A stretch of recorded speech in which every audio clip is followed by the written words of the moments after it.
I'm Ron McLaughlin. I'm a professional dog trainer, owner-operator of Beast Boy Dog Training for the real world. And this is my good friend Pluto. The topic for today is how to choose a dog trainer.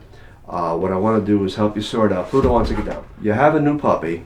You decide that you want to get some professional dog training. And you Google dog training in your area. And sure enough, you get listing after listing of professional dog trainers, and they all claim that they're the best dog trainers and that their techniques are the best techniques in dog training. Well, you'll also notice that a lot of these dog trainers claim that they're certified dog trainers. A lot of them will say that they're master certified dog trainers. Many of them will have letters after their names. Must be very confusing to people that don't understand this, and that's what I'm here to do. Talk a little bit about how to sort that out. Now, I want to use the box stores as an example. Those are the places that have 10,000 square feet of pet retail supplies, and they also offer dog training services and grooming services. So you go in there with your puppy and you're approached by a clerk or a store manager, and they say, hey, you have a nice little puppy here. We have a dog training program, and all our dog trainers are certified. Well, what does this certification mean? Well, what it means is someone was looking for a job, or maybe they had a job not even in the field of dog training. Perhaps they were making pizzas, for an example, and they're in there shopping for something, and they see a help wanted sign for dog trainers. So they apply for the job, and they sit down with the interviewer, and then they convince the interviewer that they love dogs and that they want to learn how to obedience train dogs. Well, what the store will provide them with is videos of dog training for them to watch. They'll give them a workbook that they can work from, and they'll tell them that there's a dog trainer out on the floor that was really trained and got their dog training background the same way, watching videos and taking a quiz or a test from these workbooks. And you go out there and you work on the floor with these people, and once you satisfy their requirements, you'll get yourself a certification. That's what it means. Understand this. This is not a government certification. There's no license to be a dog trainer in New York State, or any state in the union for that matter. There's no board that you would go before. This isn't a truly official certification. It's just a certification from the store that you work in, or a certification from some online computer place that's in the business of making money, and they make a ton of money selling these certifications to people so they can claim that they have a background. And these are for people who don't have a true background in dog training. And what a true background in dog training would be is people that went through the ranks the correct way. Now, you could be a police service dog, which happens to be my background. I was very fortunate to be part of the canine unit with the police department that I belonged to and I retired from. And I worked with and trained with some of the best dog trainers in the world. I mean, these people were phenomenal, and what I picked up from these people was priceless. Working with these people, learning from them, on lead obedience, off lead obedience, tracking, narcotics detection, area search, building search, you name it. These guys have experience, and they were able to hand it down to people like me. I had a wonderful time working with these people, and when I was out in the field handling and training these dogs, that experience was also invaluable. Military, the same thing. If somebody has a military background, I have a lot of respect for those people too, because they go through pretty much the same thing we did. The stakes are high. This is major league dog training. Dog shows. I mean, I can say that in my case, I have a diverse background in dog training. Not only was I a police officer training and handling dogs in police service, but I was also showing and handling dogs in the AKC show ring. And some of the best dog trainers in the world I discovered were these guys that were out there handling dogs in dog shows, professional dog trainers.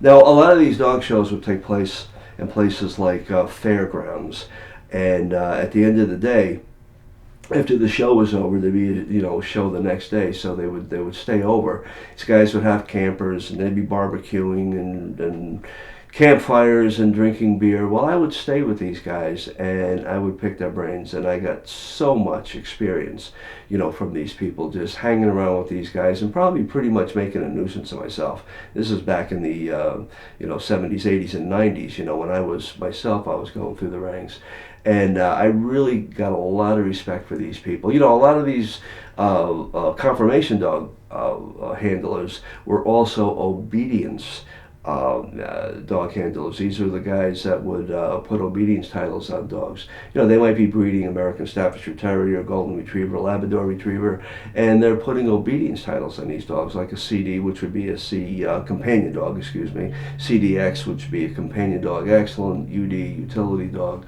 These are very skilled dog trainers that put the titles on these dogs, and it takes a tremendous amount of work. You need to be committed, you need to be dedicated, and you need to live with these dogs. You need to have a background that it's almost like a real dog trainer is born, not made. If you know what I'm trying to say. You're not going to get this kind of experience watching a video and taking a test and getting 100 on the test and calling yourself a master dog trainer. It just flat out doesn't work that way. But I think what's more important when you're choosing a dog trainer, you want to see a dog trainer work with his own personal dogs. That's what I do with my customers. I have multiple dogs. I usually travel with at least one dog, sometimes two, sometimes even three. These dogs are all trained to different degrees, and what I'll do with these guys is I'll show my dog training customers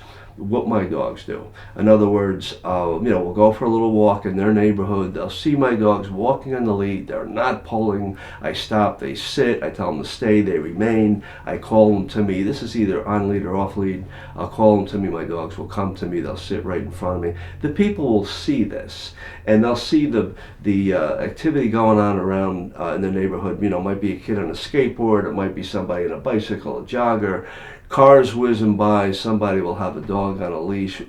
My dogs will continue to perform with me and not be distracted by these things going on around them where I no longer have control of the dog. Now, that really is what I do. When I'm working with one of my customers, I say, okay, let me show you my dog.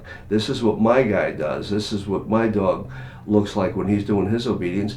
And all I'm going to do is show you how I did it.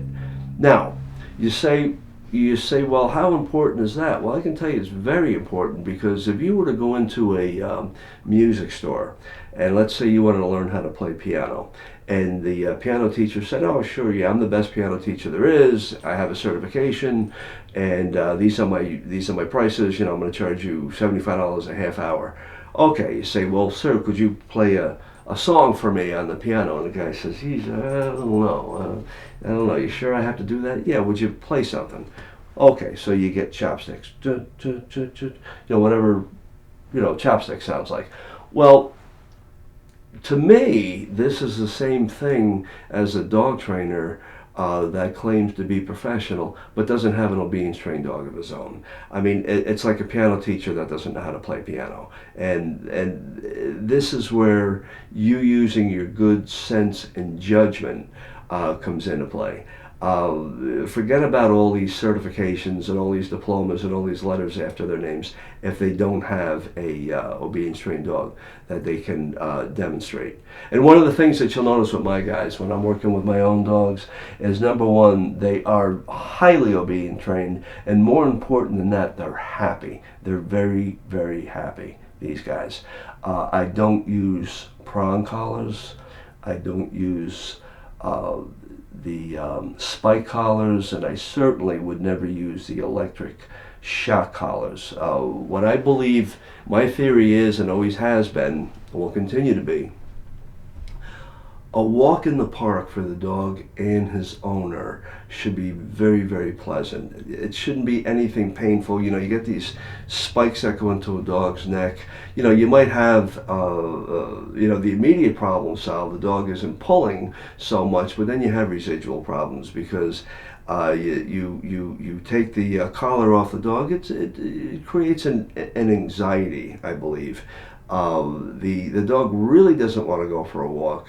Even though he will go for the walk with you, he doesn't really want to because it's painful. It's not a pleasant walk in the park, and then you get residual bad behavior after that. I don't use food training. I never use food training. I don't believe in it. I don't think it's lasting. If you take a piece of cheese or a piece of hot dog and have your dog do a sit, that's all well and good, and it looks like he's trained. But the first thing that distracts them away, it could be a cat across the street, it could be a kid on a bicycle. The dog is going to run off and take off after whatever it is that's distracting him, because if he doesn't want the hot dog at that point, you lost all means to control this guy. Now, you met my Pluto. He's walking around the room here someplace, but he was my best friend that was on my lap here. Well, if this Rottweiler is holding a cat in his mouth, do you really think he's going to drop it for a piece of a hot dog? No, you know he's not going to do that. So, I mean, I don't really put any value or substance in food training.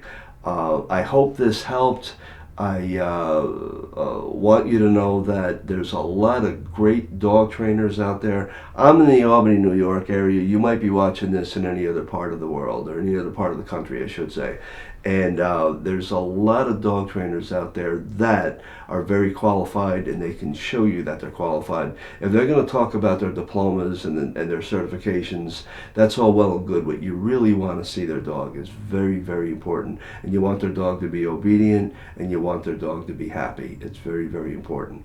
One thing about me, and I would hope every other dog trainer has the same philosophy, is I don't screw around. I train dogs. Thank you. I hope this was helpful.